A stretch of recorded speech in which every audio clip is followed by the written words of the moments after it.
Ya, muchachos, entonces la clase de hoy día tiene que ver con los mecanismos de defensa del pulmón. Vamos a hablar un poco de eso. En el fondo es cómo el pulmón se defiende de la agresión, de la injuria, del daño, de la lesión, como quieran llamarlo, y cuáles son las estrategias que el pulmón tiene para defenderse. Es una clase densa, pero quiero invitarlos a que nos centremos en las cosas medulares. Las voy a tratar de ir destacando para que por lo menos al final de esto usted sea capaz de reconocer en forma macro, cuáles son los principales elementos que nos defienden, ¿ya? Tiene que ver con nuestro sistema inmunológico, ¿no es cierto? Y algunas cosas particulares que son propias y que nos van a servir mucho para la formación clínica que ustedes van a ir recibiendo en adelante. Ya cuando les toque ya enfrentarse a sus pacientes, poder tener una idea de que la terapia que van a proponer está basada o fundamentada en principios o mecanismos biológicos que la sustentan, ¿ok? Entonces, vamos a, tal vez incluso, libérese de estar escribiendo, tomando nota, y tratemos de estar concentrados un poco en lo que yo les voy contando y lo que ustedes van a ir viendo en la diapositiva. Hay algunas diapositivas que están en inglés, pero quédense un poco con lo que yo les voy a señalar de eso, ¿ya? Vamos entonces. Esta barra me está molestando, dame un segundo. Ya creo que por ahí sí. Y puntero. Ese puntero es muy chico. Me parece que este sí. Ok. Entonces lo primero es conceptos básicos de la inmunología. ¿Qué, ¿Qué es lo primero que les puedo decir? La inmunología es básicamente nuestro sistema inmunológico que está disponible para defendernos frente a cualquier agresión. Y ese sistema inmunológico tiene una característica bien particular, que en la medida que yo me expongo a algo como sujeto, como organismo, este sistema tiene la capacidad de dar una respuesta y además tiene la capacidad, fíjense ustedes, de que eh, en una segunda oportunidad de cuando tú te enfrentes a ese agente infeccioso, ya tengan la capacidad de responder de una mejor manera. ¿Ya? No sé si se entiende eso. Es necesario el primer contacto con un agente infeccioso. Probablemente ahí tu forma de respuesta no sea la mejor de todas, pero cuando te enfrentes por segunda vez a ese agente infeccioso, sí que vas a tener una forma de respuesta mucho más sofisticada y mucho más potente. ¿Ya? Eso solo es lo primero. Por lo tanto, nuestro sistema inmunológico vamos a decir que tiene memoria y vamos a conocer un poco de eso. Y lo otro es que este sistema inmunológico en el tiempo ha ido evolucionando y hoy día tenemos un sistema inmunológico mucho más sofisticado y mucho más robusto que el que tenían organismos o el que tienen algunos organismos inferiores, organismos con, más simples, por ejemplo, como lo que puede tener la forma de defensa o de adaptación que puede tener una célula o un grupo celular.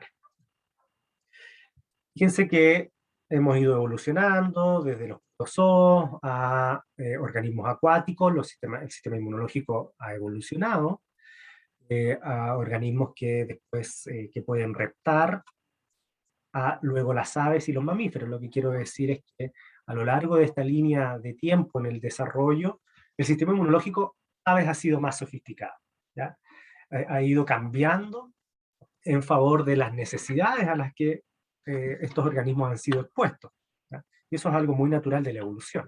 Es necesario, ¿no es cierto? Es así como ya actualmente tenemos un sistema donde reconocemos estructuras particulares asociadas a la inmunidad, como el timo, donde maduran los linfocitos T, y algunos tipos de celulares que son bien particulares que ya vamos a ir hablando o detallando más de eso, ¿no? Por lo tanto, reconozcan que a lo largo de la historia el sistema inmunológico ha evolucionado y hoy día tenemos un sistema mucho más robusto que el que tenían especies más primitivas o anteriores en el tiempo. Ya, esto es relevante, ¿ya? Esta diapositiva, por favor, céntrense en lo que les voy a decir porque espero que esto no se nos olvide al término de la clase. Tenemos al menos reconocidas dos formas de inmunidad que están muy bien definidas y muy bien descritas. La primera le llamamos inmunidad innata. ¿Hay alguien aquí que tenga alguna idea de a qué es lo que se refiere con inmunidad innata? ¿O has escuchado hablar de la inmunidad innata? Eh, ¿O si reconoce alguna célula o algún elemento de la inmunidad innata? ¿Para qué sirve la inmunidad innata? Cualquier aporte relacionado a este concepto, bienvenido. Profe, ¿Sí? por lo que recuerdo que vimos el otro día, que la inmunidad innata se asocia más a la inmunidad que viene desde la parte genética, por decirlo así, lo que nuestra madre nos hereda, lo que viene desde la placenta también, y que es como la base para la inmunidad adquirida después. Sí, muy bien, hay mucho de cierto en eso, ¿no es cierto? ¿Verdad? Inmunidad innata es algo propio, es la inmunidad más primitiva, más arcaica que tiene la especie. Es tu primera línea de defensa, ¿sí? Es con lo primero tú te vas a defender cuando te veas enfrentado a algún agente infeccioso, y eso no solo considera a las células que van a ser finalmente las células inmunológicas, el elemento clave como unidad, ¿no es cierto?, que a ti te va a defender, y los puedes identificar, están perfectamente ya descritas y definidas en nuestro organismo, sino que también se incluyen elementos como barreras, como vellosidades. Por ejemplo, si nos centramos en el sistema respiratorio, los pelitos de la nariz pasan a ser una forma de inmunidad innata, ¿ya? Porque es el primer filtro. Ahí se produce el filtro de los elementos más grandes. Yo no puedo respirar cosas que sean tóxicas o cosas que tengan un peso o que sean de un tamaño muy grande, ¿no es cierto? No, es imposible que ingrese a la vía aérea, pero es imposible porque además queda depositado en la parte más alta de nuestro sistema respiratorio, vía aérea superior. Eh, Viene llegando alguien, déjenme ver cómo lo puedo desde aquí aceptar. Eh, no tengo cómo hacer eso. Hay alguien en la sala de espera. Un segundo.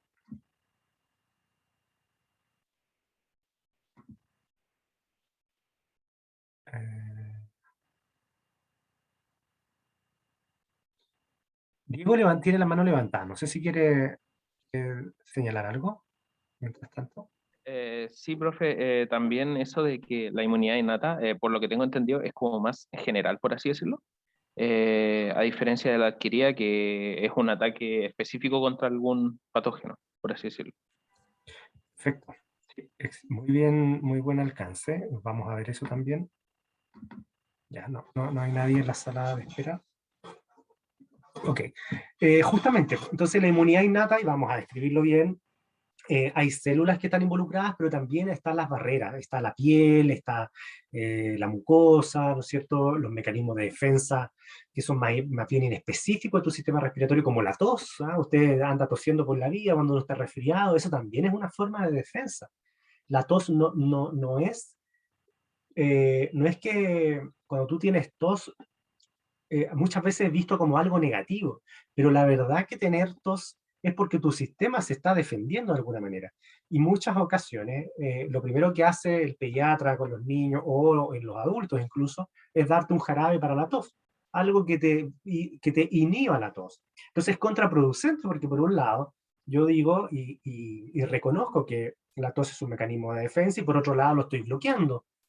Entonces, eh, bueno, creo yo que ya a estas alturas ese tipo de cosas se han ido reduciendo, ya uno ve poco ese tipo de aplicaciones médicas, eh, porque se reconoce que la tos es algo fundamental. Pero no es solo la tos, los fenómenos de broncoconstricción muchas veces también tienen la finalidad también de ayudar de alguna manera. El problema es que a veces se exacerban mucho y se salen de contexto o se escapan, ¿no es cierto? Son muy agresivos y obviamente ahí se hace necesario eh, algún tipo de intervención para que no te juegue una peor pasada. Y como bien señalaban también, vemos la inmunidad adquirida. La inmunidad adquirida es una inmunidad más específica que se adquiere en el tiempo. Tú no naces con esta inmunidad. Esta inmunidad es evolutivamente más reciente y tú llegas a ella porque te expusiste por primera vez a un agente infeccioso. Supongamos que yo estoy recién nacido y me enfrento a un virus respiratorio sincicial, clásico virus del invierno, que este año no lo hemos tenido, pero este último periodo han existido brotes en Chile, versus comparativamente con los años anteriores previo a la pandemia. Entonces, ¿qué va a pasar? Que tú te vas a infectar con ese virus y ese virus va a generar una respuesta inmunológica en tu organismo. Y, y para la segunda ocasión, si viene, tú te enfrentas al mismo virus, entonces tú vas a tener una inmunidad más específica. ¿Qué quiere decir eso? Quiere decir que vas a tener células que van a reconocer en forma particular ese agente infeccioso. Por lo tanto, el ataque y la defensa va a ser mucho más eficiente. ¿Ya? Probablemente no te dé la infección. Me referí a la primera vez con este virus respiratorio sincicial. Pero si vuelve por segunda vez y yo como ya voy a tener defensa, entonces este virus no va a ingresar a mi organismo y yo ni siquiera me voy a resfriar. Esa es un poco la lógica, es un poco la lógica de las vacunas. Funcionan de manera muy parecida, generando inmunidad para que no te tengas que enfrentar por primera vez, porque enfrentarse por primera vez a un coronavirus ya hemos visto que tiene cierta letalidad y que ha complicado a gran parte de la población. Entonces, esa es la inmunidad adquirida. Innata es la inmunidad más antigua, la que tú traes en tu genoma, como alguien lo dijo por ahí, es algo que está muy relacionado, muy unido a nuestra especie, es parte de nuestro funcionamiento, no nos podemos separar de la inmunidad innata, hay células que pertenecen a la inmunidad innata, y es lo primero que nos va a defender. Versus la inmunidad adquirida, es una inmunidad más reciente evolutivamente, que también tiene células específicas, pero que para que funcione y se genere, requiere de haberse enfrentado por primera vez a un agente infeccioso. Esa es la condición. Y ahí tenemos dos alternativas. Tenemos inmunidad celular, por un lado, que se refiere a los linfocitos T, ¿ya? Es decir, después que yo me enfrento por primera vez, voy a generar linfocitos T que van a atacar y defenderme contra ese agente infeccioso. Voy a producir una inmunidad humoral, se refiere a la producción de inmunoglobulinas. ¿Ok? Entonces, cuando ustedes escuchen inmunidad celular, inmediatamente lo que se les tiene que venir a la cabeza es linfocito T. Y cuando escuchen inmunidad humoral, inmediatamente linfocito B. El linfocito B produce inmunoglobulinas. ¿Ya? Ya van a saber un poco más para qué sirve cada una de esas cosas. Pero yo les puedo adelantar que el linfocito T es el que va a matar de una sola vez. ¿Ah? Ese es su trabajo, matar, destruir. Y la inmunidad humoral a través de los linfocitos B que producen inmunoglobulina, lo que hacen, esa inmunoglobulina es memoria, le agregan memoria a este sistema para que cuando te enfrentes por segunda vez a este agente infeccioso, la inmunoglobulina diga, yo ya lo conozco ya. Entonces voy, lo tomo y se lo llevo a los linfocitos T para que los linfocitos T lo destruyan. Ese es más o menos, a grosso modo, ¿no? En términos más generales, cómo funcionaría esta inmunidad. Hay manos Profesor, levantadas. Abran el micrófono nomás, muchachos, porque yo no alcanzo a ver acá en la pantalla. Así que el que quiera hablar, interrumpa, no hay ningún problema. sí, una consulta, profesor. ¿Tiene que ver también con la rapidez que se generan los anticuerpos, con la respuesta, la rapidez de la respuesta del sistema inmunológico, la inmunidad? Si está adquirida o no tanto con la rapidez. Tiene que ver, a ver, de cierta manera sí, porque la inmunidad adquirida no es inmediata, ¿ya? Y hoy día lo que hemos visto, quizás el ejemplo más notable de todo es, o más cercano, es lo que pasa con el COVID. Cuando tú te enfrentas por primera vez al COVID, es tu inmunidad innata la que te juega una mala pasada. La inmunidad innata es sobrepasada, no es capaz de defenderte por sí sola. ¿Ya? Entonces, el coronavirus lo que hace es generar una reacción muy grande de tu sistema inmunológico. Y cuando eso pasa, todo lo que nosotros vemos como consecuencia en el sistema respiratorio no es que el virus esté generándote una inflamación directamente, sino que es tu sistema inmunológico que respondió exageradamente a este agente infeccioso y como respuesta se inflamó. Entonces, es una respuesta nuestra, una respuesta del huésped, lo que haya pasado. Ahora, una vez que eso pasó, si yo logré sobrevivir al coronavirus, lo más probable, fisiológicamente, es que yo adquiera inmunidad. ¿Qué significa eso? Que voy a generar anticuerpos. Y esos anticuerpos, que son inmunoglobulinas, así se llaman, inmunoglobulina IG, IgA, IgG, IgE, etc. Esas inmunoglobulinas son defensas, son memoria. En el fondo es una célula que va a pesquisar cuando vuelva un coronavirus, ella lo va a detectar porque tiene la forma exacta para detectar a ese coronavirus que ya se enfrentó por primera vez tu inmunidad innata. Entonces, como ahora te reconozco, es fácil, te reconozco y te llevo a los linfocitos para que los linfocitos te destruyan. Así es como funciona la inmunidad, por lo tanto, la inmunidad adquirida requiere más tiempo. Yo no voy a tener inmunidad adquirida en mi primera infección, en la primo-infección con coronavirus, no lo voy a tener. Y si la tuviera, no pasaría el desastre que ha pasado. No pasaría el desastre que ha pasado, porque tu inmunidad sería capaz de controlar el cuadro. Sin embargo, no pasa. Y el coronavirus ingresa, se replica, se replica, se replica, se une a los receptores de AC2 y sigue el cuadro infeccioso y bueno, el dolor de celáceo que usted ya conoce. Eso es, entonces respondiendo a la pregunta, requiere tiempo, por lo menos unas 2 a 3 semanas para que tú ya adquieras inmunidad, ¿sí? Y eso es lo que hacen las vacunas, ¿no? De alguna manera, para los que pueden tener alguna aprensión al respecto, la vacuna lo que está haciendo básicamente es generarte esta inmunidad, generar estas inmunoglobulinas que te van a defender muy bien en una segunda infección, y las generaron sin que a ti te diera el cuadro por primera vez. Eso es lo genial. Las vacunas lo que hacen es activar elementos esenciales de tu fisiología inmunológica. Entonces, pongámonos en este escenario. Tenemos moléculas que son extrañas patógenas, moléculas que son extrañas no patógenas y moléculas que son propias de nuestro cuerpo. ¿Qué es lo que ocurre cuando estas moléculas que son extrañas y nos enfrentamos a esas moléculas extrañas? Nuestro sistema inmunológico lo que va a hacer es defendernos, ¿ya? Y ahí aparece el concepto de defensa, lo habitual y lo que nosotros esperamos. También nuestro sistema inmunológico tiene que tener la suficiente capacidad para reconocer a nuestras propias moléculas, ¿ah? Que podría ser que tu sistema inmunológico no te desconozca y te ataque, ¿sí? Pero eso no pasa.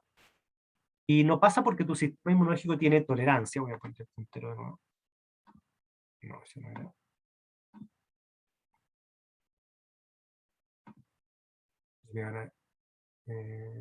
Le aparece el signo de grabar, ¿no es cierto? Sí, sí está, profesor. Está grabando. Sí, profe. Ya. Entonces, tolerancia le llamamos cuando tu sistema inmunológico es capaz de reconocer a tus propias moléculas y no degradarte y no destruirte. A eso le llamamos tolerancia. Pero también, ¿qué manera de tener problemas? Ahí sí. Pero también existe la situación en donde tu sistema inmunológico podría desconocerte, y eso ocurre, y le llamamos enfermedades autoinmunológicas. ¿Qué es lo que significa? Que yo no reconozco tus proteínas y tu sistema te empieza a desconocer y te ataca, y aparecen un montón de enfermedades, por señalarle algunas, artritis reumatoidea. Tu sistema inmunológico no reconoce a tus células de tus articulaciones, tanto a la cápsula, tanto a los ligamentos, tanto al cartílago que recubre las articulaciones, ¿verdad? Al hueso, a la estructura ósea, y las empieza a destruir, las degrada, ¿ya? Y a eso le llamamos artritis reumatoidea. Pero hay una serie de otras enfermedades en el sistema nervioso también, deterioros de la vía neural, de carácter autoinmune. Son enfermedades que no tienen regresión, no tienen vuelta atrás. Son situaciones muy, muy complejas todas aquellas enfermedades de carácter autoinmune. ¿Qué significa? Que tu sistema inmunológico te está desconociendo, perdió su capacidad de tolerancia y te está atacando. Obviamente eso es muy negativo. Y la otra posibilidad es que tu sistema inmunológico se deprima, baje sus niveles y ya no te defienda con la fuerza que te tiene que defender.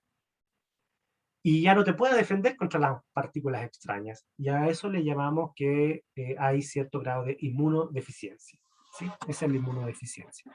Y la última es que tu sistema inmunológico podría reaccionar de manera más exagerada, y eso pasa mucho, frente a agentes que no necesariamente son dañinos. Supongamos el polvo, ¿ah? O que no es un agente, no es una bacteria, no es un virus, es una partícula, o el polen, ¿ah? En la temporada, ¿no es cierto?, de primavera. Y tu sistema inmunológico ve que tú aspiraste una partícula de polen y reacciona de una manera exagerada. Entonces, eso no es bueno tampoco, digamos, es un descontrol. Y es lo que pasa con las alergias, ¿ya?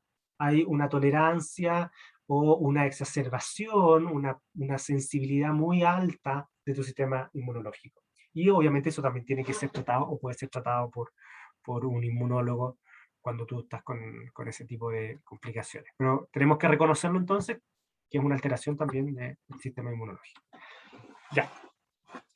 Volvamos a lo que habíamos conversado recién. Tenemos nuestra inmunidad, tenemos inmunidad natural o innata y una inmunidad adaptativa. Eso está claro, ¿no es cierto?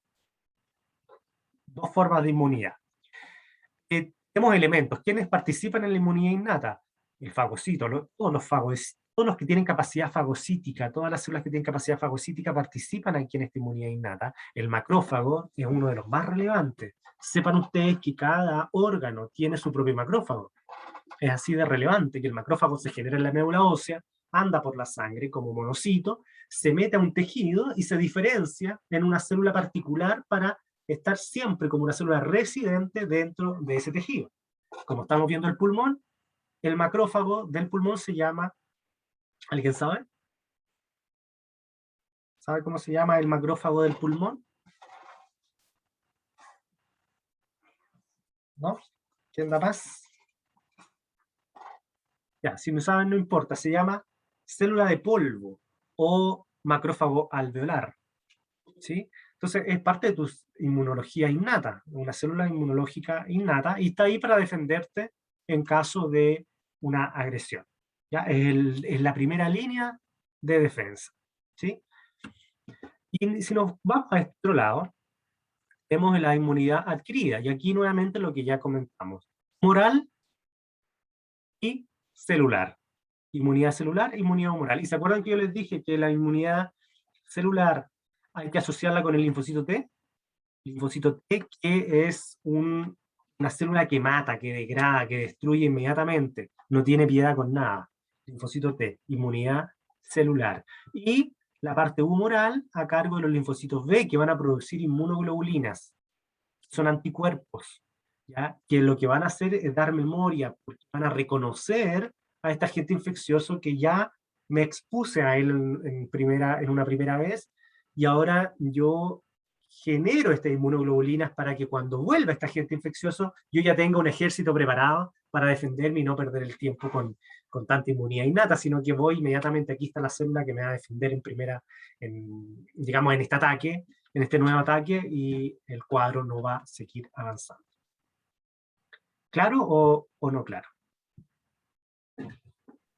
Sí, profe, está claro. Sí, la única duda que me quedó, ¿cuál era el nombre del macrófago de los pulmones? Macrófago alveolar, o antes se le llamaba también célula de polvo. Ah, ya. Gracias, profe. Macrófago alveolar, ¿sí? Ese macrófago, por ejemplo, en el hígado se llama célula de Kiefer, en el hueso es el osteoclasto. ¿Se acuerdan del osteoclasto? En anatomía, en histología lo tienen que haber visto. El osteoclasto es un macrófago, no es una célula de la línea osteogénica, es una célula que se generó en la médula ósea y se metió ahí, se metió al hueso, y es un macrófago. Hace fagocitosis y destruye hueso, todo el hueso que se va perdiendo. Ok, No alcanzo a ver lo que dice arriba porque me tapa. Inmunidad innata.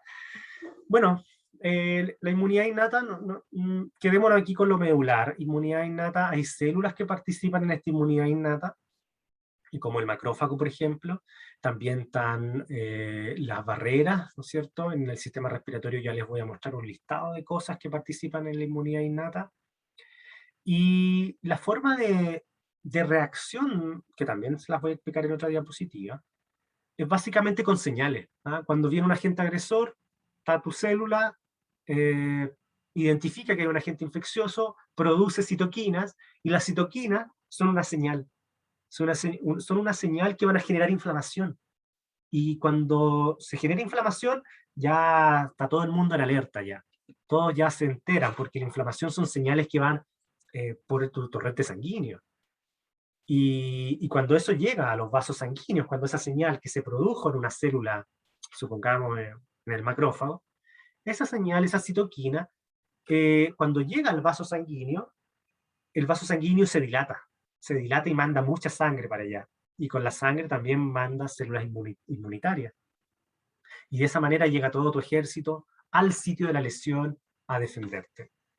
Por lo tanto, las citoquinas y los sistemas de complemento son elementos fundamentales para iniciar una cadena de señalización que tiene que ver con la defensa.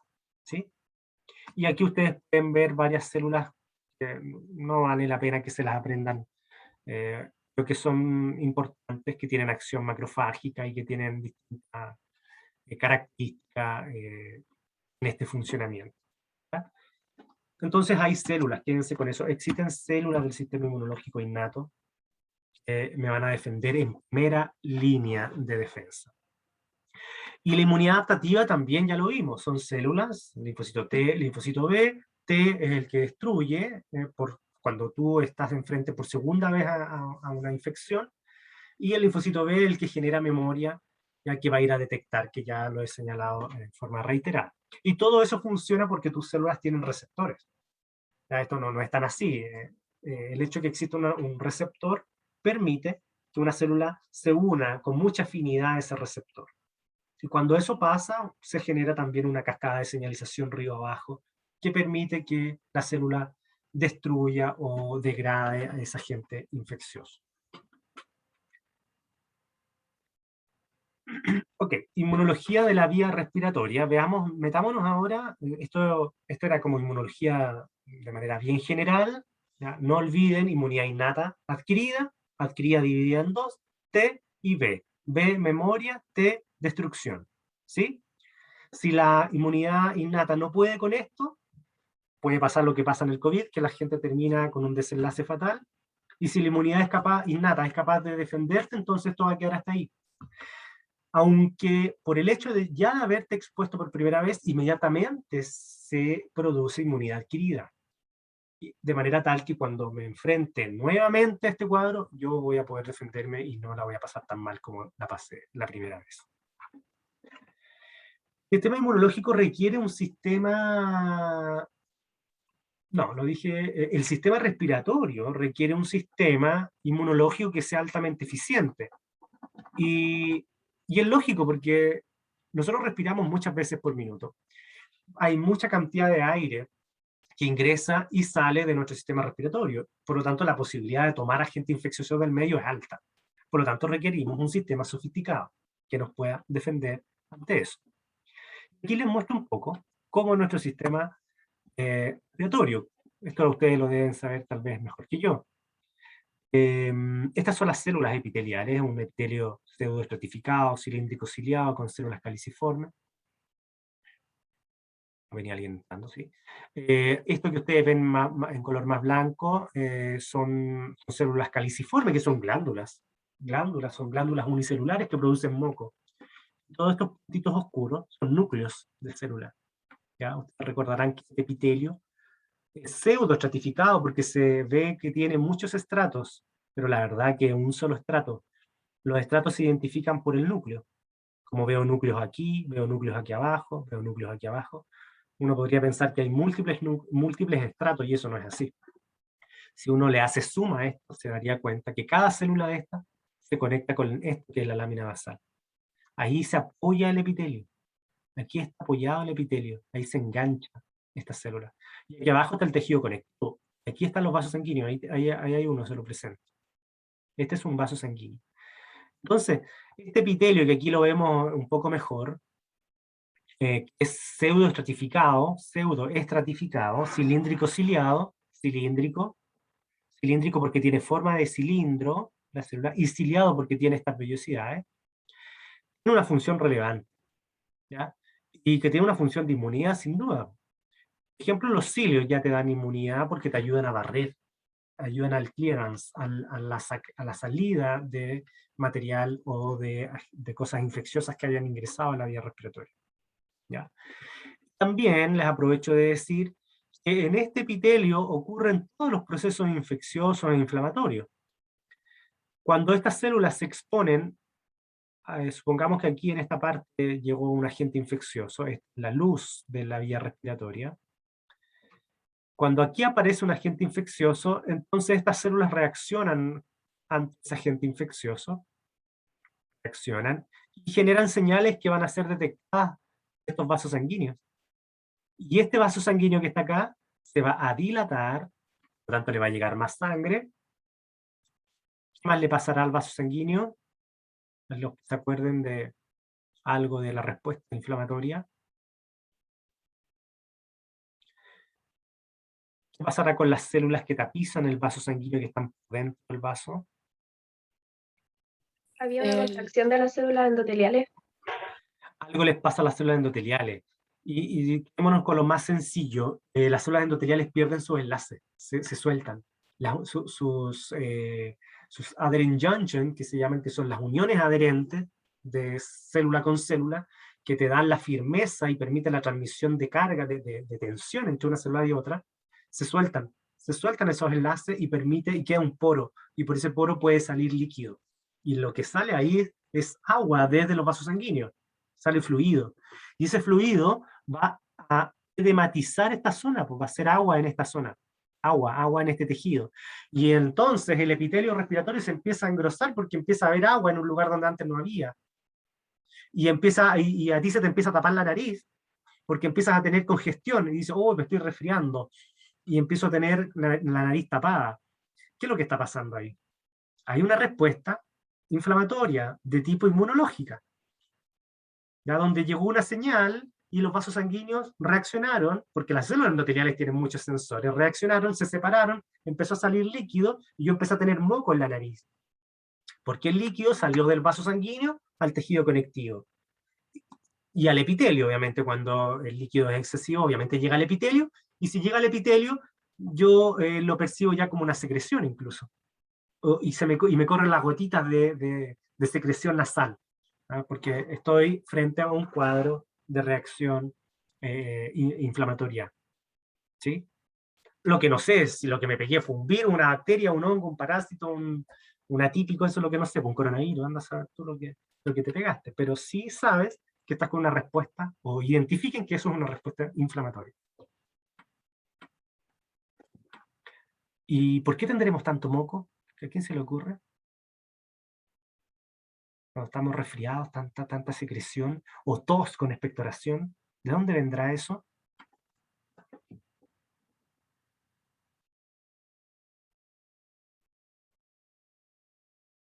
Profe, ¿Sí? ¿el moco puede ser para que el patógeno no llegue tan fácilmente a los pulmones? Algo así. Excelente, excelente. Por lo tanto, el moco para usted sería un mecanismo de defensa, ¿o no? Sí, sería como innato.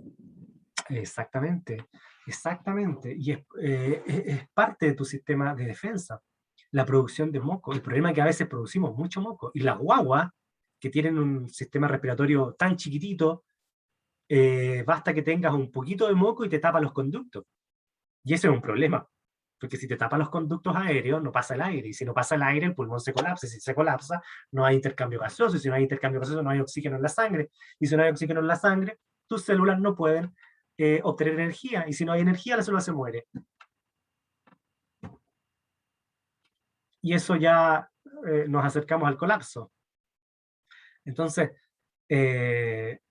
es importante reconocer la relevancia de estos mecanismos para entender otros procesos que se van a tener que enfrentar más adelante. Bueno, el moco, y producimos mucho moco porque tenemos muchas glándulas. Las primeras son estas, las células caliciformes, producen moco, glándulas unicelulares. También tenemos otras glándulas que se llaman túbulos acinosas ramificadas, tienen un conducto aquí, y acá se abren y forman como unas pelotas grandes que producen mucho moco. Secreción mucosa y serosa a la vez. Ya. Esta es la forma del epitelio, solamente quedémonos, yo sé que la histología es una lata, pero a mí me gusta un poco, pero solo para mostrarles que el epitelio tiene cilios, es cilíndrico, tiene forma de cilindro, tiene células caliciformes, pero en la medida que vamos bajando hacia la parte alveolar, ¿ya? Las células van perdiendo los cilios, eso es normal, y se van poniendo planas, se van poniendo cúbicas y después se ponen planas. Y al final, en los alveolos tenemos células planas. ¿Se acuerdan de eso? Por lo tanto, los alveolos están formados por neumocitos tipo 1. Esta célula plana, ¿ya? Que hace la forma que tiene, que te forman los sacos alveolares. O sea, el saco alveolar es una célula. Es parénquima. Parénquima, porque son células que realizan funciones. ¿Sí? ¿Has escuchado hablar de eso? El parénquima y el estroma. Bueno, este es parénquima. Es tu mismo epitelio, ¿ya? Epitelio es lo que tapiza el tubo respiratorio. Está tapizado por dentro por células. A eso le llamamos epitelio. Y ese epitelio tiene formas distintas. Y en la medida que avanzamos, se empiezan a poner de altas a más chicas. De cilíndricas a cúbicas, hasta que llegamos a células planas en el alveolo. La pregunta es ¿por qué así? A ver, ¿quién sabe esa pregunta del millón? ¿Por qué no tenemos células cúbicas o células cilíndricas en el alveolo? Para la difusión del oxígeno. Exacto, exacto. No sé qué lo dijo Nicole, parece. Exacto, porque la barrera alveolo capilar no podemos tener una cosa gruesa, tiene que ser delgada para que pueda difundir el oxígeno. Continuemos.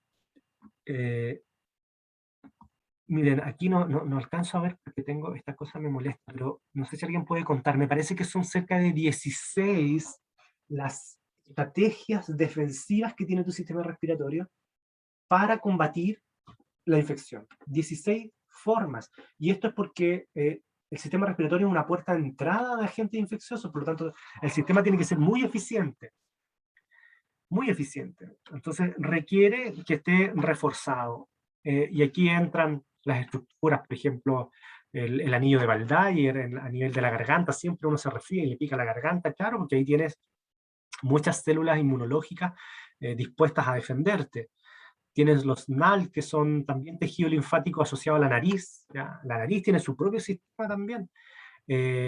También este tejido asociado a los bronquios, son lo mismo que el anterior, pero asociado a los bronquios también está.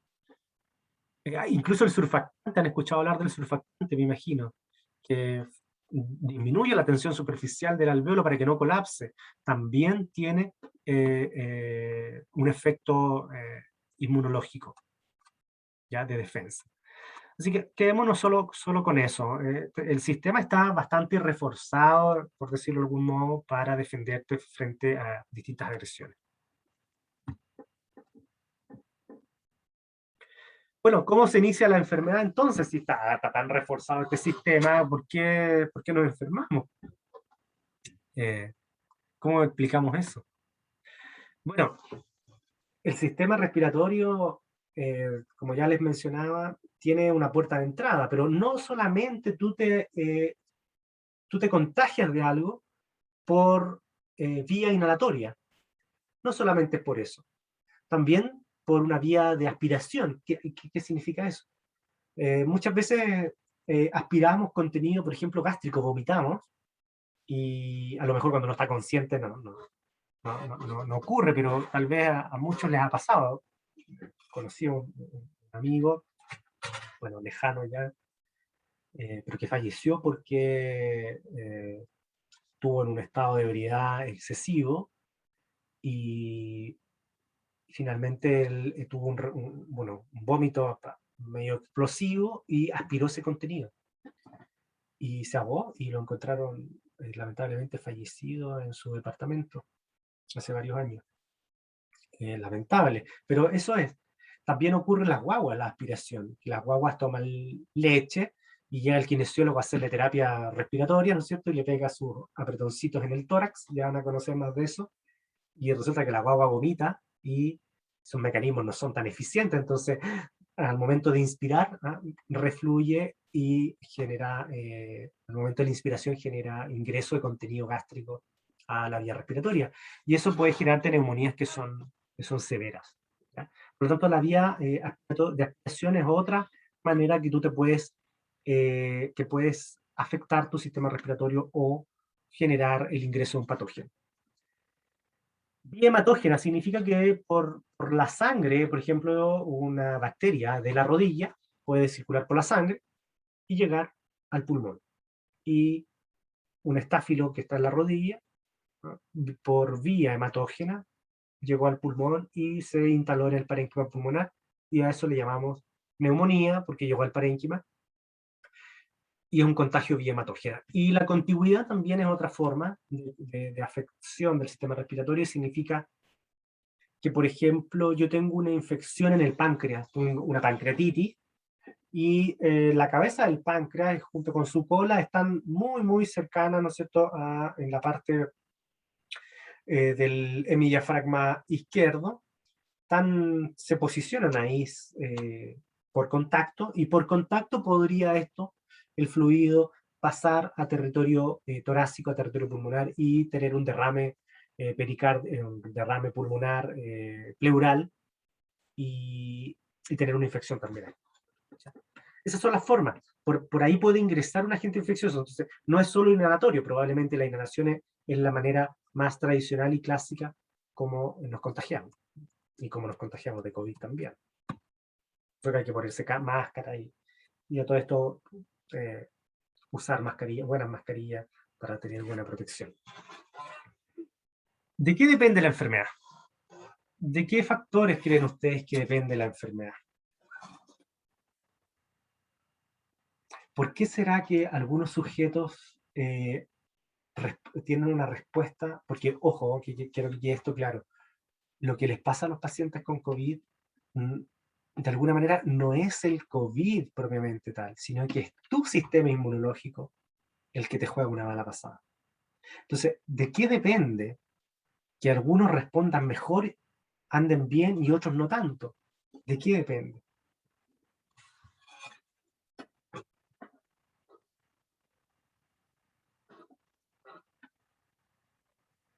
¿Alguien que tenga alguna idea?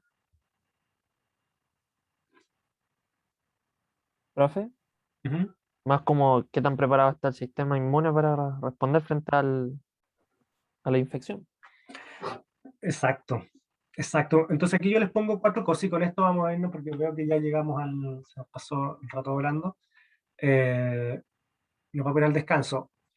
El magnitud de la exposición. ¿Qué tanto me expuse? Si alguien me tose en la cara, probablemente la exposición va a ser alta. La eficiencia de los mecanismos de defensa. ¿Cómo estoy yo como huésped? Inmunológicamente, ¿estoy firme? ¿Estoy bien? Obviamente, si vengo saliendo de una enfermedad, estoy débil inmunológicamente. No tengo todo mi ejército, toda mi defensa en buenas condiciones. Y si estoy en eso y me llega el coronavirus, probablemente mi forma de respuesta va a ser muy débil, no voy a tener nada para defenderme. El agente también juega un rol, sí, claro. Y dentro de eso ya hay información que se reconoce. Por ejemplo, el VRS no es un agente infeccioso que sea tan malo en ustedes, en un adulto, por ejemplo, genera un resfrío común. Pero en un pediátrico, en una guagua recién nacida, el VRS sí que es un agente que puede comprometer en gran magnitud la salud de un pediátrico. Sabemos que dentro de esos virus, por ejemplo, el adenovirus es un virus muy agresivo.